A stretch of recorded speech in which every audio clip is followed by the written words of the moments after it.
Hello everyone, this is a chart on place value, Indian and international system. So first I have taken a white chart and then I have cut a strip along with the chart only to so that the size is the same, and then I have used colorful strips to make the ones, tens, hundreds, thousand, 10,000, lakh, 10 lakh, crore, and then according to international system I have made ones, tens, thousand, 10,000, 100,000, million, thousand, and so on. So as you can see, it is a working chart and we can move the strips accordingly. The upper side displays the Indian system and the lower side shows the international system.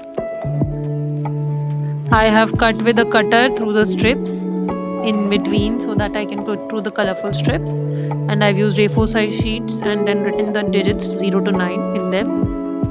I hope you liked my video. Thank you for watching. Please do comment, like and share.